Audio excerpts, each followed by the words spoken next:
gente, tudo bem? Hoje iniciamos mais um episódio do nosso podcast e a convidada de hoje é a Lívia Cardoso. A Lívia é psicóloga, facilitadora e instrutora de círculos de construção de paz. Seja bem-vinda, Lívia. Obrigada, gente. Obrigada pelo convite para a gente conversar sobre esse assunto que eu adoro. Estamos à disposição aí. Ah, que bom. E a gente convidou a Lívia porque ela trabalha com esses círculos de construção de paz, que a gente vai explicar para você o que é, com adolescentes que infringiram a lei e estão cumprindo medidas provisórias. Lívia, conta um pouquinho pra gente como que funcionam os círculos de paz. O que significa, né? Esses adolescentes, eles já responderam um processo e já sofreram uma condenação desse cumprimento da medida provisória. E aí eles chegam lá e como é que funciona? Tá. Os círculos de construção de paz, então, eles são uma metodologia preventiva de situações de conflito grave, né, que pode ser usada em qualquer espaço de convivência social. É uma metodologia que trabalha o diálogo, né, a gente chama de uma metodologia dialógica que trabalha o diálogo para conexão de humanidades, né? Ele pode acontecer de forma preventiva, como eu disse, né? Vem acontecendo muito também em escola, em situações de convivência conflituosa entre adolescentes na escola, como uma forma de trabalhar esses conflitos, mas também como uma forma de prevenir esses conflitos, né? Hoje, no nosso atendimento, a gente tem oferecido, tem entregado círculos, tem trabalhado círculos nas duas circunstâncias. Então, nas situações em que, de fato, já existe um fato ou uma situação de conflito entre adolescentes no cumprimento da medida efetiva que já tenha se dado, mas também através dos círculos de diálogo temático, como uma forma de interagir, conviver, conhecer e respeitar pontos de vista e perspectivas diferentes em relação a um determinado tema, um determinado assunto, né? A gente estava conversando sobre esses círculos com temas pré-definidos e você estava contando para a gente de por exemplo, que o tema era roubo. Conta um pouquinho como é que é essa dinâmica. Sim.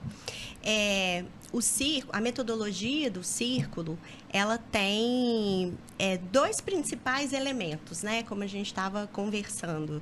Para que seja um círculo de construção de paz, tem alguns elementos necessários para acontecer, mas dois deles são fundamentais, que é o fato das pessoas estarem sentadas em círculo e de ter a fala organizada a partir de um objeto, que a gente chama de objeto da palavra, né? O bastão da fala. E quando a gente abre o círculo para a discussão de um assunto, como esse, por exemplo, os adolescentes eles têm a oportunidade de relatar as suas histórias também na condição de vítima desses atos, né?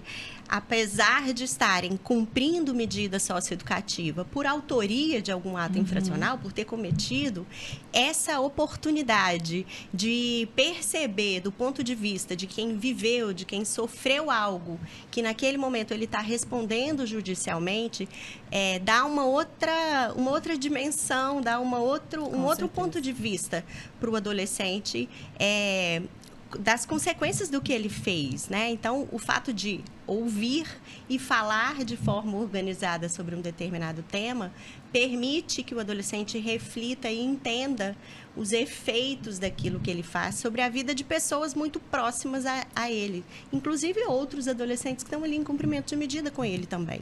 Claro, e esse do bastão da fala é muito interessante, né? Porque eu sei que eu vou ser ouvido, então eu me disponho muito mais a falar com sinceridade, a me abrir ali naquele lugar, porque eu sei que eu vou ser verdadeiramente ouvido, que eu vou ter realmente aquele lugar para falar, e me estimula a ouvir também, né?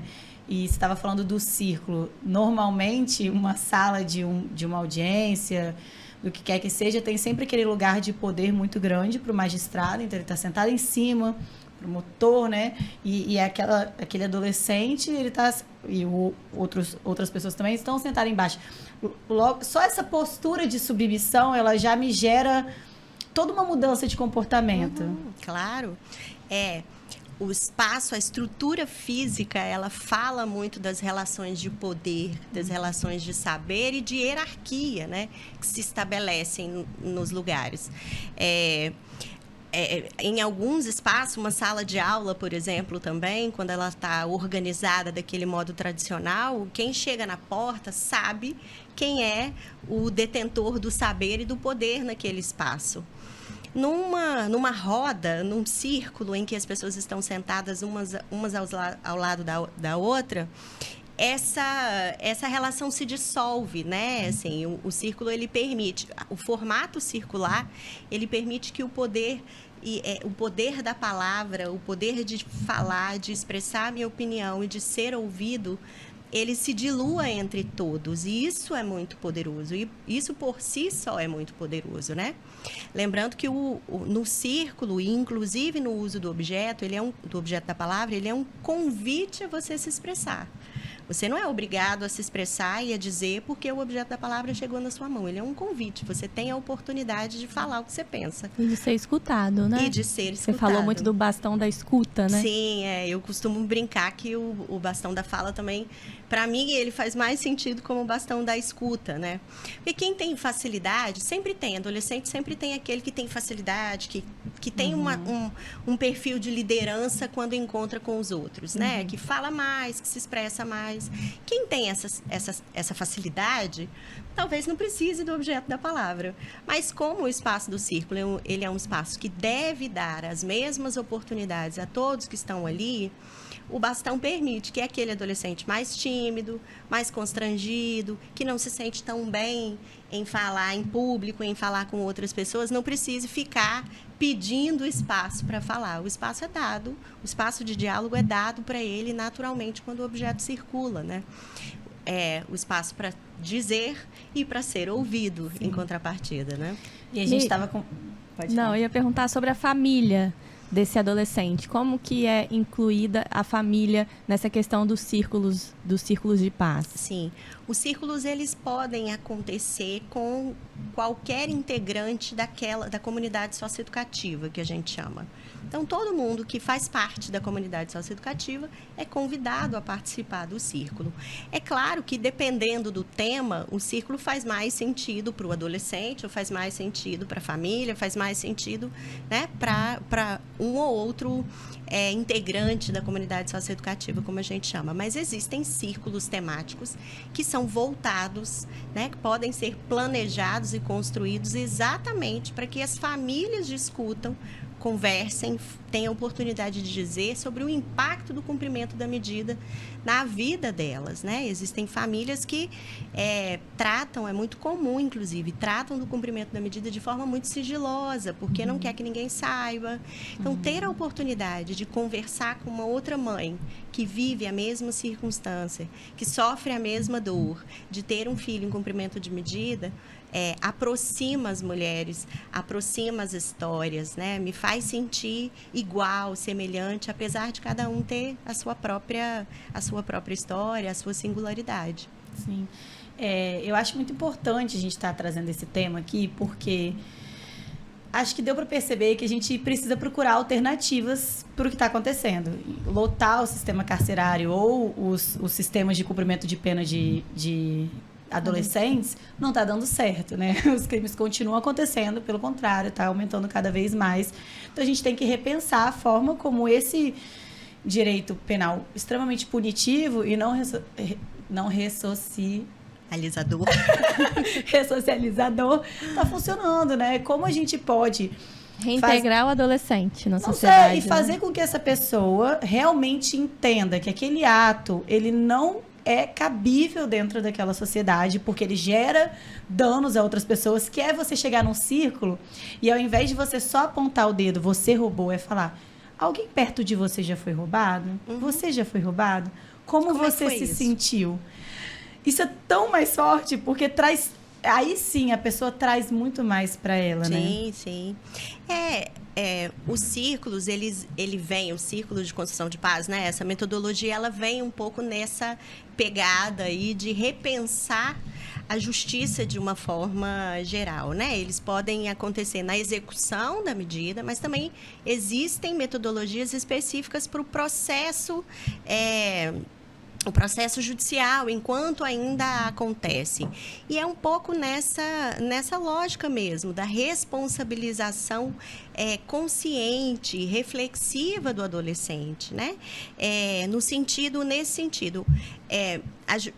A justiça restaurativa, ela traz um pouco essa pegada, assim. Não é a lei que está sendo infringida tão somente quando se comete um ato. São pessoas que estão sofrendo dano, que vivem consequências danosas. Então, enquanto a justiça convencional burocratiza e torna as pessoas número, papel, né? Esses processos restaurativos, eles tendem a trazer histórias e pessoas que viveram os fatos como parte do que aconteceu. A responsabilização se dá, então, entre as pessoas. Por isso, a lógica da restauração das relações, né? Não é só a lei que está sendo infringida. Uma relação social foi danificada, né? Foi violada com um ato infracional. E são as pessoas que precisam cuidar disso. É a elas que cabe o poder, né, de restaurar essa relação. As pessoas envolvidas no fato, efetivamente. Então, acaba se tornando uma justiça mais humana, porque é uma justiça construída por pessoas, né? E a gente estava conversando, explicando que um dos nossos pilares aqui no podcast é o feminino enquanto arquétipo. E é exatamente isso, né? Essa parte burocrática, racional, papel, distância emocional é muito do arquétipo masculino, né? E essa parte da humanização, de olhar, né? Ali por trás daquele problema tem pessoas, tem seres humanos. Como que eu vou resolver isso de uma forma que eles realmente estejam sendo tocados? Sim. Porque senão eu estou achando que eu estou resolvendo alguma coisa. Porque assim, não é possível que sejamos só nós que estamos olhando e falando, não está funcionando, gente. A gente... Eu acho que a história já mostra pra gente o quanto que essa lógica penal do encarceramento, do isolamento, ela não tem dado resultado, né? Porque é um ciclo vicioso, né? Quanto mais faz, mais enche, mais a necessidade de fazer. Então, a justiça restaurativa e todas as metodologias, inclusive os círculos vinculados à justiça restaurativa, tem um pouco esse sonho, né, de entender que os conflitos eles podem ser prevenidos a ponto de não ser necessária uma intervenção judicial, né, porque é aquilo que a gente estava conversando também, assim, quando o problema se torna um ato infracional, já tem uma série de outras coisas que já vinham acontecendo e que talvez o Estado não tenha tomado conta disso até que o leite derrame e o adolescente, de fato, cometa um ato importante, né?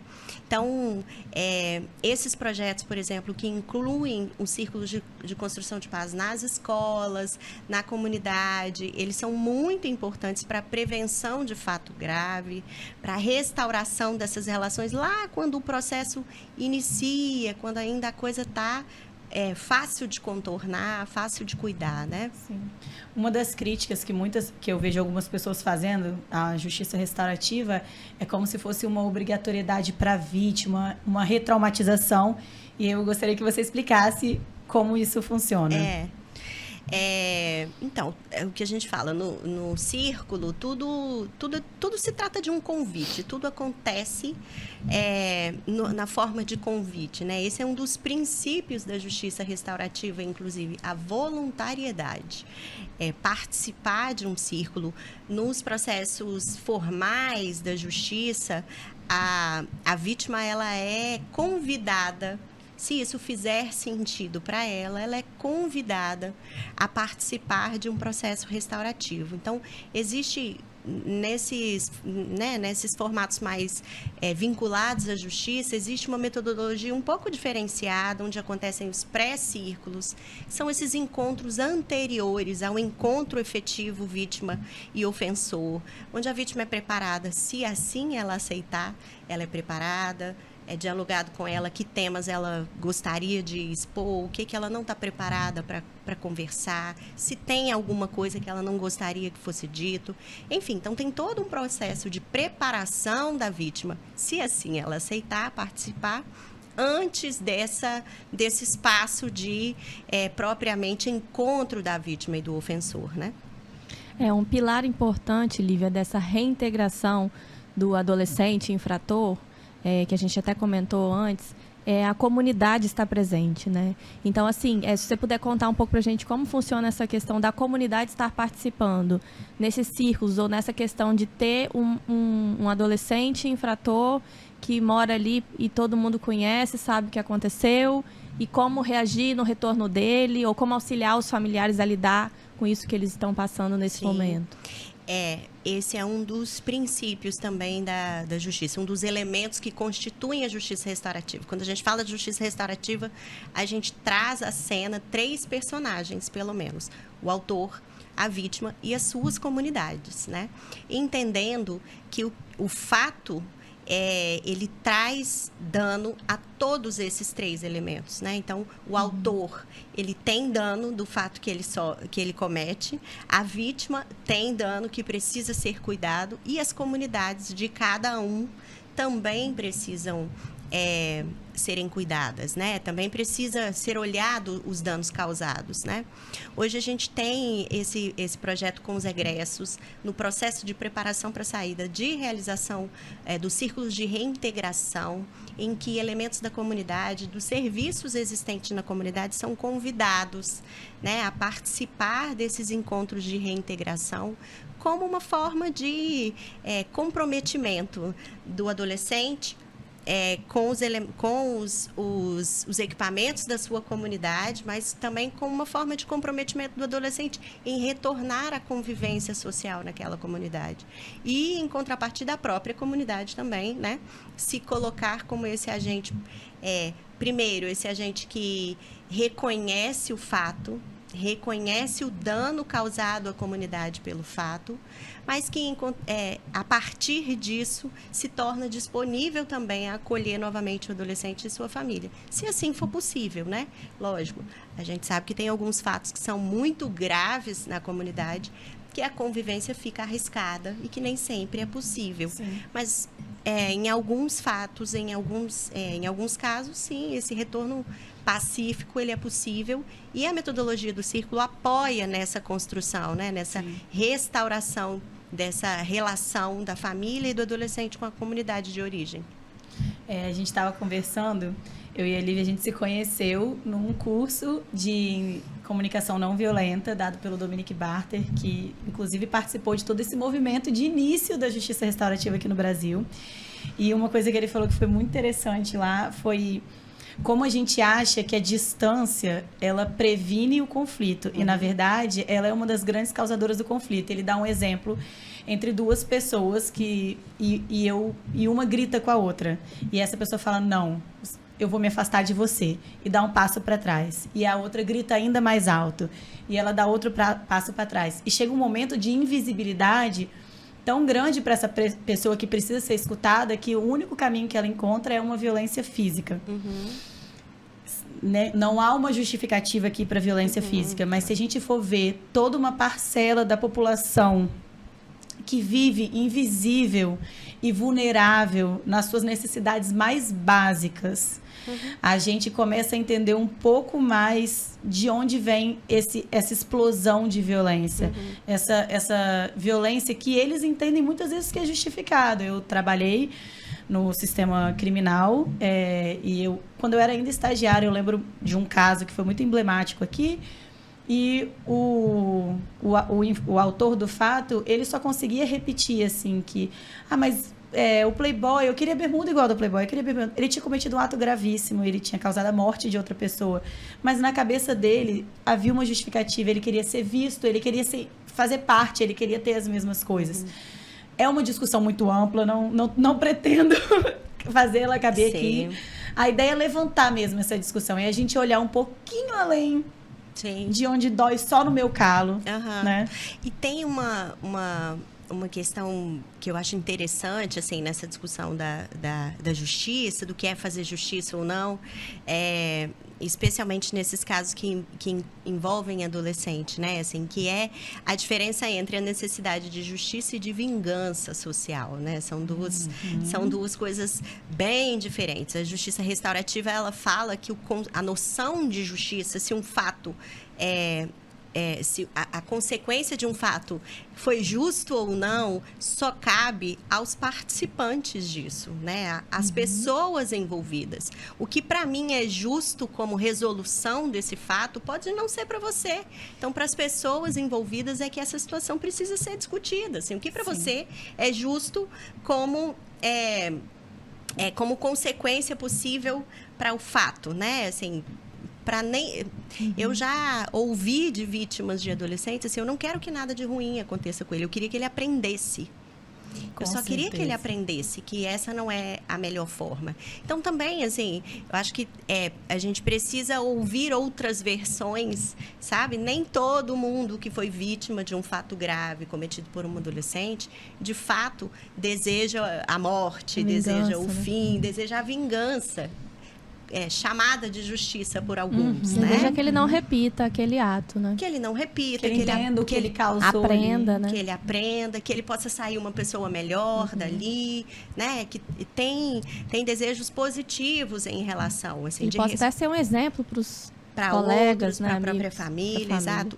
Nem toda vítima, na verdade, são poucas as vítimas que têm, sim, esse discurso de ódio em relação ao cometimento de um ato infracional. Porque, querendo ou não, os adolescentes que cumprem medida socioeducativa nesse país não são adolescentes de classe A e B. Não são. Não tem um histórico social como a gente dá para os nossos filhos, por exemplo. Não tem oportunidades de vida como a gente dá para os nossos filhos. Isso não deve ser uma mera coincidência, né? Algum efeito tem, né? A pobreza, a condição de escassez, de falta de oportunidade, isso tem uma relação direta com a violência e o cometimento de ato infracional, né?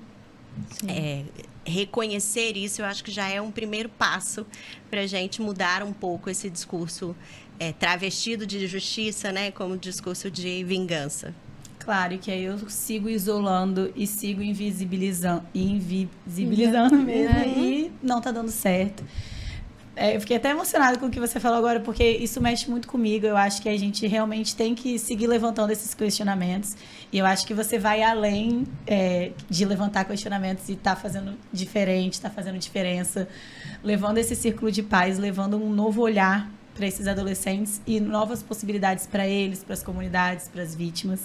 Então, eu quero agradecer muito você por ter vindo, por apresentar um pouquinho desse trabalho, mas que fica aqui esses grandes questionamentos e esse novo caminho, que nem é tão novo, mas que ainda tem muita estrada pela frente para se desenvolver, né? Sim, sim. Eu que agradeço a oportunidade de falar, né, desse assunto. A primeira vez que a gente conversou sobre isso, né, eu falei isso, mexe comigo não só profissionalmente, né, isso mexe comigo pessoalmente, faz sentido com os meus valores, com os meus princípios de sociedade. Eu entendo, sim, que pessoas devem lidar com suas situações desafiantes, com seus conflitos, com seus problemas. Então, faz todo sentido, muito além da minha vida profissional. Agradeço a oportunidade, né? E sigamos juntas aí em busca de novas oportunidades para as pessoas envolvidas nesses fatos, né? Sejam vítimas, comunidades ou os próprios autores. Nós que agradecemos, Lívia. É sempre bom a gente poder estar entendendo sobre um tema que muitas vezes não é falado ou não é explicado de uma forma até mais simples, né? Que todos possam entender. Então, esse momento aqui é muito importante para as pessoas que estão assistindo ou ouvindo e para nós duas, né, que estamos aprendendo juntamente com você hoje no caso, né? E a gente agradece muito a sua participação e deixamos aqui para vocês uma oportunidade de fazer perguntas, indagar a Lívia. A gente vai deixar a rede social dela aqui também para poder questionar mandar sugestões, curtir esse episódio, né? Que foi muito bacana, compartilhar, mostrar para os amigos, né, Thaís? Isso, e apoia o nosso projeto, se inscreve no nosso canal e deixa seu comentário, conta para você o que você achou e até o próximo episódio. Tchau, tchau. Tchau.